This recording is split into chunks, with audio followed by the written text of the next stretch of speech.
Hey, what's up? I got some more Riftbound content for you guys. This video is going to be the first of many in my deep dive series, where I take a legend and provide a deep dive analysis of what makes the card strong or weak, and how it's faring in the current metagame. Since this video is meant to be discussion based, mainly talking about concepts, there won't be a physical deck list or anything. I will be posting a separate video from my Kaisa deck profile, so be on the lookout for that, and for this trend of deep dive a champion legend, followed up by a deck profile for the same champ to continue. And to kick off the series, we have none other than Kaisa.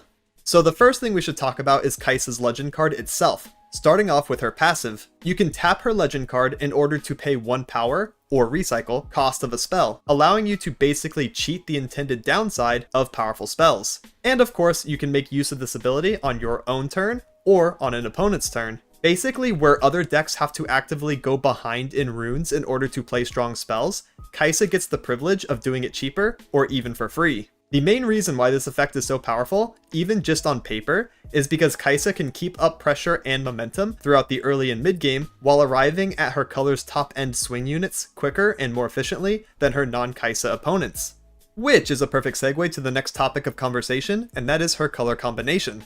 So standalone red is all about aggression and damage, clearing units from battlefields and even the enemy base before moving quickly to score points. The main downsides of this color are scarcity of draw cards, and of course very linear plays, often lacking defensive utility and tricks. Now blue on the other hand is much more reactive, providing premium draw, might reductions, and a good mix of defensive and offensive plays. Given that breakdown, it's very clear as to why Kaisa has a fundamental boost over much of the roster, and that is because red and blue are a fantastic color combination, covering each other's main weaknesses, providing a more well-rounded archetype and strategy. Both colors together also have amazing top-end swing units, which include Darius from red and Thousand Tail Watcher from blue. When you plug in the numbers, you get a very obvious formula for success. Kaisa gets to run a majority of the best cards in the game as well, just because there's so many powerhouses in red and blue. This isn't even a byproduct of the colors being good. This point is literally only able to be brought up because such strong standalone cards exist at Kaisa's disposal within her 2 colors. I would say the main thing her color combo lacks is efficient gear removal, compared to salvage from yellow, for example. Thermal Beam is just not nearly as good, but that's okay, because she still has unchecked power, or Time Warp, to help in the Aurora matchup. Next, let's talk about the play speed of Kaisa's most popular deck. At this point in time, every Kaisa deck shares 90+% of the same cards with each other, so there's only really one Kaisa deck to talk about. In future deep dives for other champion legends, I'll probably talk about multiple decks that the legend has access to, but again, for this one specifically, we'll be covering the deck that everyone is playing. I would consider Kaisa a spellcasting based mid-range deck, as opposed to a unit-centric one, for example. Now, the main characteristics of mid-range decks are having access to a variety of units and spells, being able to play something on each turn, and also never losing momentum over the course of the game. On top of that, they usually have the ability to slow down or speed up, depending on the archetype that it's fighting, having options for both aggro and control decks respectively. If I had to sum it up in one word, I would use the word flexibility, which I think is a perfect word to describe Kaisa in general. The main thing I've heard players talk about when mentioning her strengths, or how it feels to play against her, is that it feels like she has so many options each and every turn. Again, that flexibility shining through. Moving on to matchup information. In general, Kaisa does really well into strategies that rely on 3 might or weaker units, because the red removal spells have a really easy time clearing them out early and mid-game. Conversely, it's no secret that Kaisa tends to struggle against big dude dot decks like Aurora or Ramp E, making it harder for her to get over the huge mights that the bodies bring to the battlefields. Same with having a hard time versus Deflect in general, since Kaisa very much relies on spells to actually get things done. Unyielding Spirit also cooks her alive and is a great tech card, so keep that in mind when playing as or against her. Counterspells should theoretically be good into her, but unfortunately for Defy, Kaisa's best spell, Falling Star, is outside of the cost range, so the only thing it's going to be hitting is Hextech Ray, which is an unfavorable trade since Kaisa can cheat the recycle cost, yet the green deck has to recycle for Defy. Are you seeing the problem yet? Also, Windwall just isn't efficient enough and costs too much as well, so that really sucks for green decks, making Kaisa really good into Ahri in particular.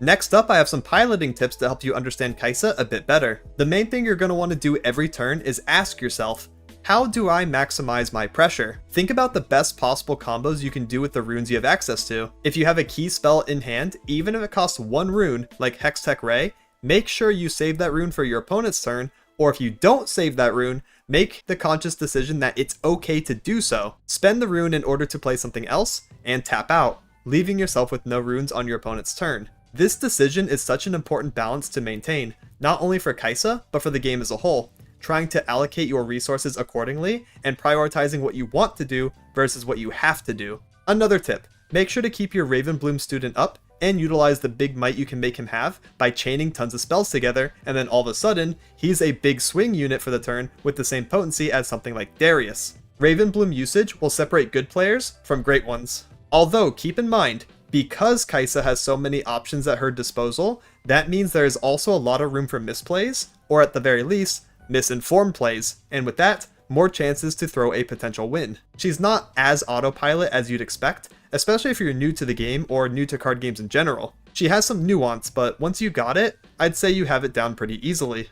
I want to wrap up this video with some general ramblings and maybe some reasons why Kaisa feels so strong. These points are in no particular order and don't have a ton of extra context. They're basically just things I wrote down in my notepad and wanted to mention them here. In general, red and blue are very privileged colors. They have access to so much, and a ton of power and creativity budget went into them from a design and gameplay standpoint. Red cards help her play aggressively, and the blue cards support them while going in. The colors basically just work in tandem really well. So basically, Kaisa herself does everything in the game at a premium because of this, but also coupled with her legend passive exacerbating this point, she becomes a menace in many more game states than other decks would.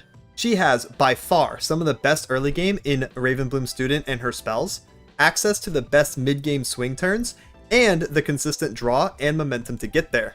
Speaking of early game, looking at everything, she has so many powerful cheap cards. Stupefy, Retreat, Hextech Ray, and Cleave are all 1 rune, and even Falling Star is 2 runes and Recycle 1 when considering her legend passive. On top of that, Nox's Hopeful is a 2-cost 4 might unit when played properly, so it's just insane. She herself feels like playing the game on full release while everyone else is in beta. Okay, so for this one, it was like 3 AM when I wrote that down, and I think I kind of cooked with that analogy. Can I get a like for that sleep-deprived analogy?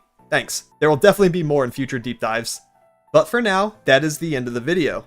Again, make sure to check out my Kaisa deck profile.